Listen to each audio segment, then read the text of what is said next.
Dennis retired at 61 with more money than anyone on his street suspected he had. No tech stocks, no crypto, no side hustle that required a ring light and a personal brand. He owned 3 car washes. That was it. 3 car washes in 3 unremarkable strip malls in a mid-sized city nobody has ever made a documentary about. His neighbors assumed he did okay. His accountant knew he did extraordinary. The gap between those two things is the entire point of this video.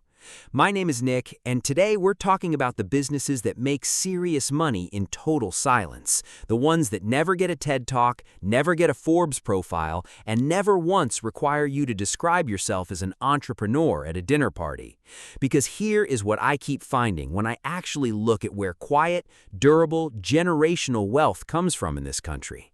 It almost never looks like what you think it looks like. Hit the like button and let's get into it.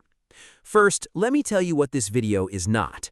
This is not a video about passive income. Nothing we're going to talk about today is passive. Running a car wash is not passive. Owning a laundromat is not passive. Managing storage units is not passive. These are real businesses with real problems and real work attached to them. But here's the distinction that matters. The work is manageable, predictable, and does not require you to be a genius. It requires you to show up, pay attention, and not do anything catastrophically stupid, which, as business requirements go, is a remarkably low bar. And that low bar is exactly why these businesses keep producing wealthy people that nobody saw coming. Let me start with the one that gets the most attention when people finally discover it: the car wash. The car wash industry in the United States does somewhere around $15 billion in revenue per year, not combined with something else, just car washes. And the economics of a well-run car wash are almost offensively good once you understand them. Here's the basic structure. The land and the equipment are the big upfront costs. A tunnel car wash, the kind where you drive in and the machine does everything, costs somewhere between $3 million and $5 million to build from scratch. That sounds like a lot, and it is, but the operating costs once it's running are remarkably low. You need water, electricity, cleaning chemicals, and a small staff. That's essentially the entire expense column. Revenue, on the other hand, scales beautifully. A busy tunnel wash in a decent location can run 300 to 500 cars on an average day. At $15 to $20 per wash, that's $4,500 to $10,000 in daily revenue. Run the annual numbers, and a single well-located tunnel wash can generate $1.5 million to $3 million in revenue per year, with margins, after all expenses, often landing between 20 and 35%. But here's the part that really changed the industry and made these things into genuine wealth machines: the subscription model.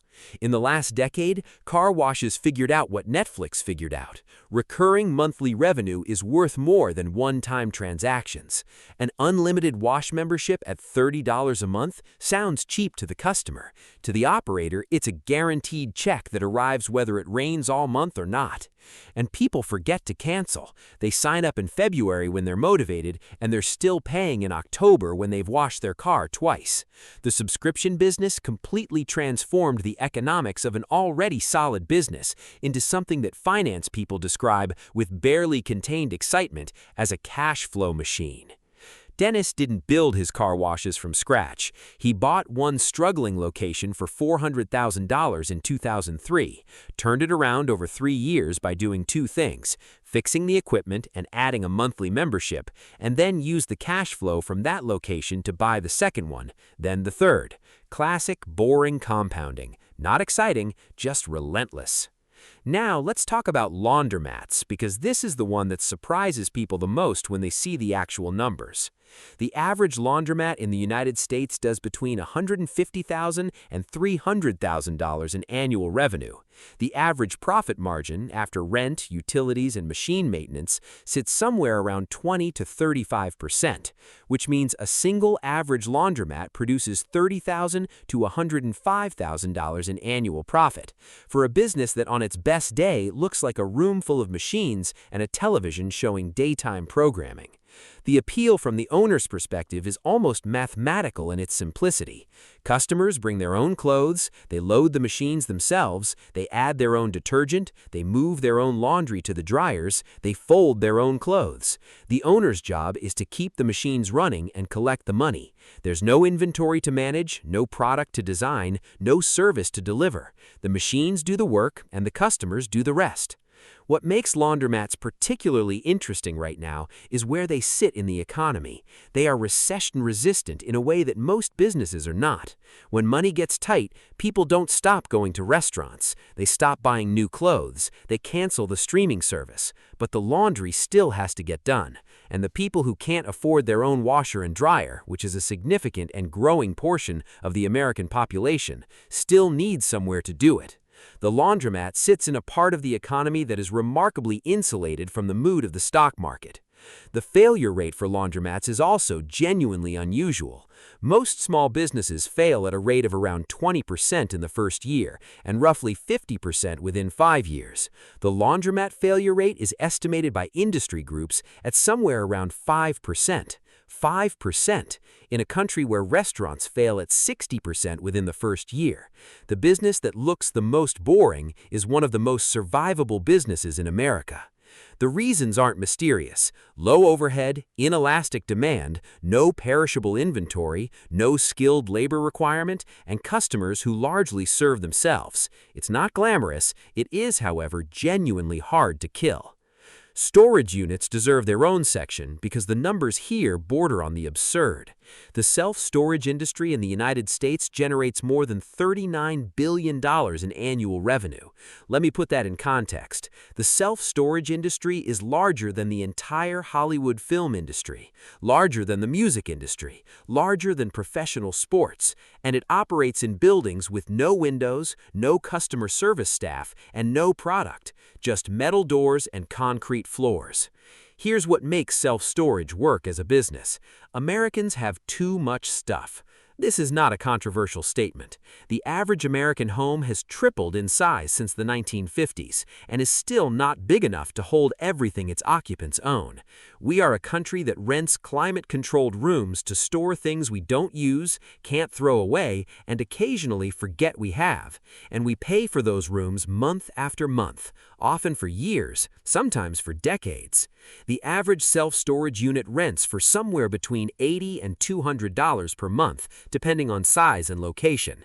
The average facility has 500 units. Do the math. A single average storage facility at 90% occupancy generates somewhere between $430,000 and $1.08 million in annual revenue.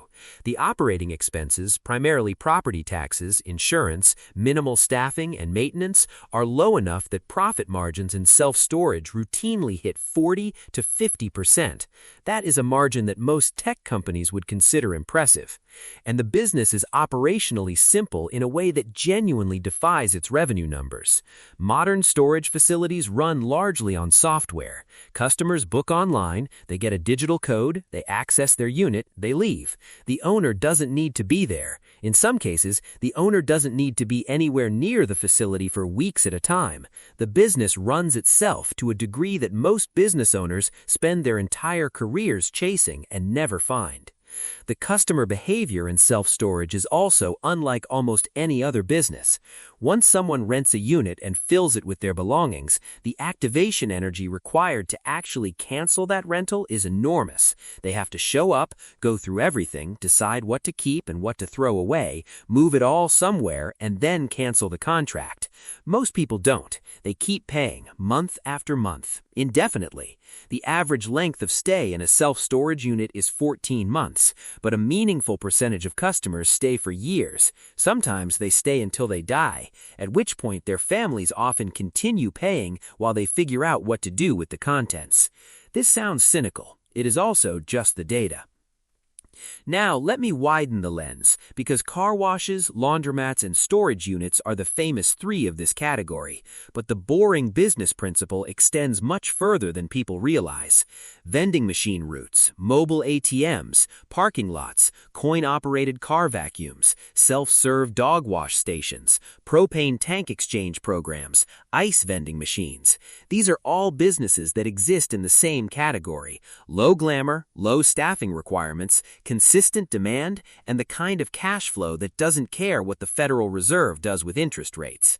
The pattern across all of them is the same. They solve a problem people have repeatedly and regularly. They deliver the solution with minimal human labor. The customer largely serves themselves, and the owner collects the margin between what it costs to provide the service and what people will pay for the convenience of having it available. None of this is sexy. That's the whole point.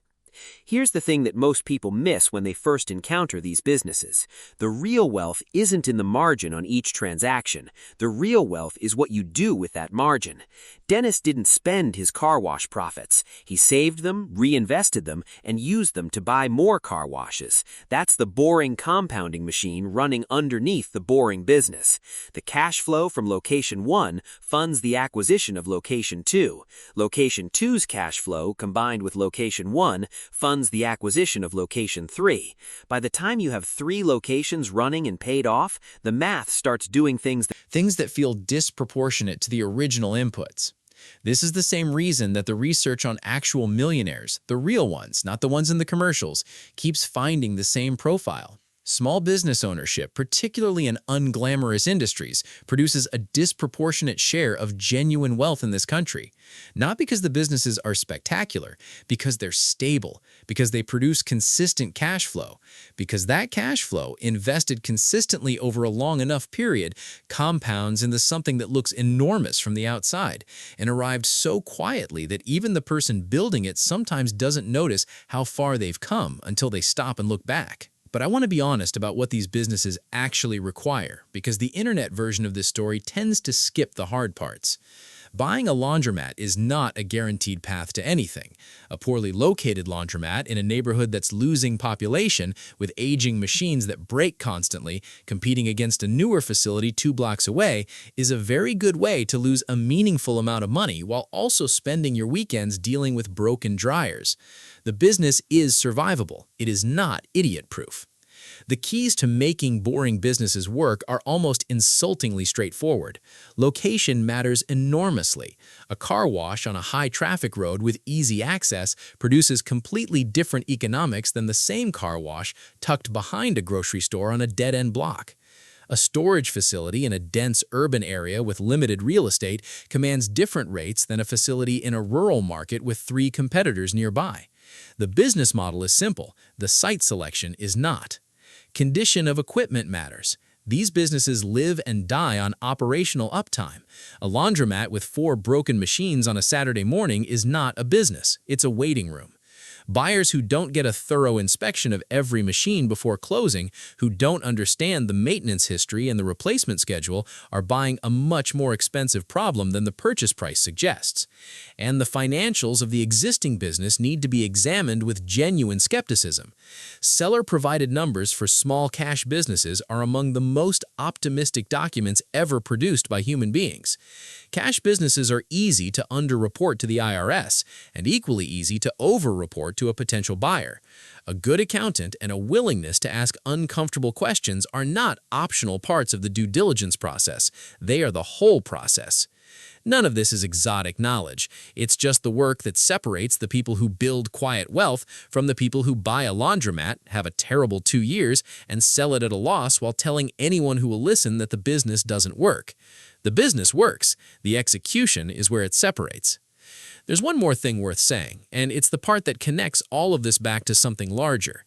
The reason boring businesses produce so much quiet wealth is the same reason the fire bloggers, the day traders, the crypto evangelists, and the people selling courses about their personal brand never quite dominate the wealth statistics you'd expect. Excitement is expensive.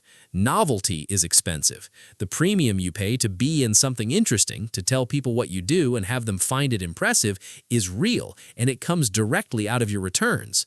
Boring businesses are cheap to be in, not because the purchase price is low, but because nobody else wants them badly enough to bid them up to irrational levels.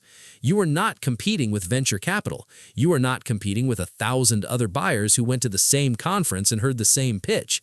You are buying something that makes another businessman uncomfortable to admit he owns, and that discomfort is your discount. Dennis never once described himself as an entrepreneur. At parties, when people asked what he did, he said he owned some car washes and watched the conversation move on to something more interesting within 30 seconds. He was fine with that. The conversation moving on was, in a very real sense, the whole business model. The quiet wealth of boring businesses is quiet specifically because the people building it prefer it that way.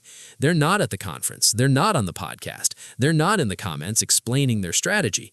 They're at the car wash, checking the machines, collecting the subscriptions, watching the numbers grow with the same patient, unremarkable consistency that made them wealthy in the first place. And by the time anyone notices, it's usually too late to be surprised. I'm not a financial advisor, and nothing in this video is financial advice. It's for educational purposes only, and what you do with your own money is entirely up to you. I'll see you in the next one.